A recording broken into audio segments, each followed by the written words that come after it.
அனைவருக்கும் வணக்கம். Internal auditing form fill பண்ணுறதுல பெறுதல் செலுத்துதல் பக்கத்தில் எப்படி பதிவு பண்ணாங்கிறது கொஞ்சம் தெளிவாக சொல்லுங்கள் அப்படின்னு சொல்லிட்டு கமெண்ட்டில் கேட்டிருக்கீங்க. பெறுதல் செலுத்துதல்ங்கிறது பார்த்திங்கன்னா நம்ம சுய உதவிக்குழுவையும் சரி பிஎல்எஃப்லையும் சரி நமக்கு கேஷ் புத்தகம்னு ஒரு புத்தகம் இருக்குது. அதாவது ரொக்க புத்தகம். அதில் வந்து வரவுகள் செலவுகள் அப்படின்னு இருக்கும். ஒரு சில புத்தகத்தில் பெறுதல் செலுத்துதல் அப்படின்னு இருக்கும். அப்படி பார்த்தீங்கன்னா பெறுதல் அது எதெல்லாம் பெறுதல் அப்படின்னு பார்த்தீங்கன்னா நம்ம அந்த 6 மாதத்துக்கு ஒரு முறை அந்த இன்டர்னல் ஆடிட்டிங் பண்ணுறோம். April to September, October to March அந்த மாதிரி.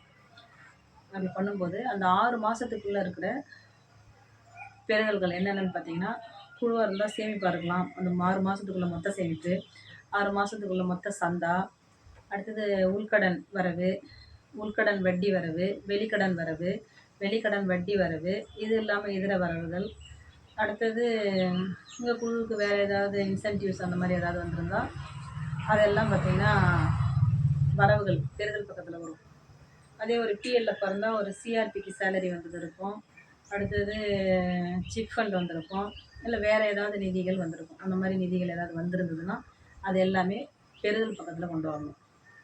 இதில் செலுத்துதல் பக்கத்தில் என்னென்னலாம் போடுவீங்கன்னு பார்த்தீங்கன்னா நீங்கள் வங்கி கடன் மொத்தம் எவ்வளோ செலுத்தியிருக்கீங்க, அடுத்தது கடன் யாருக்கெல்லாம் எவ்வளோ கொடுத்துருக்கீங்க, எவ்வளோ செலவு பண்ணியிருக்கீங்க குழுவுக்காக, இல்லை பிஎல்எஃப் இருந்தால் பிஎல்எஃப்காக எவ்வளோ செலவு பண்ணியிருக்கீங்க, சிஆர்பிக்கு சம்பளம் கொடுத்துருந்தா எவ்வளோ சம்பளம் கொடுத்துருக்கீங்க. அந்த மாதிரி நீங்கள் எதெல்லாம் உங்கள் கையிலேருந்து பணத்தை எடுத்து, அதாவது வங்கியிலேருந்து நீங்கள் எடுத்துகிட்டு வந்து சிஆர்பிங்களுக்கு சம்பளமாக டைரெக்டாக போட்டாலும் சரி, அக்கௌண்ட்லேருந்து போட்டாலும் சரி, இல்லை கடன் கொடுத்தாலும் சரி, இல்லை ஒரு குழுவாக இருக்கும்போது உறுப்பினர்களுக்கு கடன் கொடுத்தாலும் சரி, ஒரு குழுவுக்கு செய்யக்கூடிய செலவுகளாக இருந்தாலும் சரி, இது எல்லாமே பார்த்திங்கன்னா செலுத்துதல் பக்கத்தில் போயிடும்.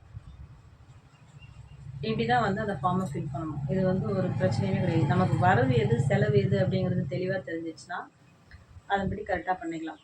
இப்போ என்கிட்ட அந்த ஃபார்மேட் கையில் இல்லை. ஃபார்மேட் கையில் வாங்கிட்டு அந்த ஃபார்மேட்டையும் நான் உங்களுக்கு வீடியோ எடுத்து போடுறேன். உங்களுக்கு இன்னும் கூட அதில் ஈஸியாக புரியும்னு நினைக்கிறேன். இது புரியலன்னா மறுபடியும் சொல்லுங்கள்.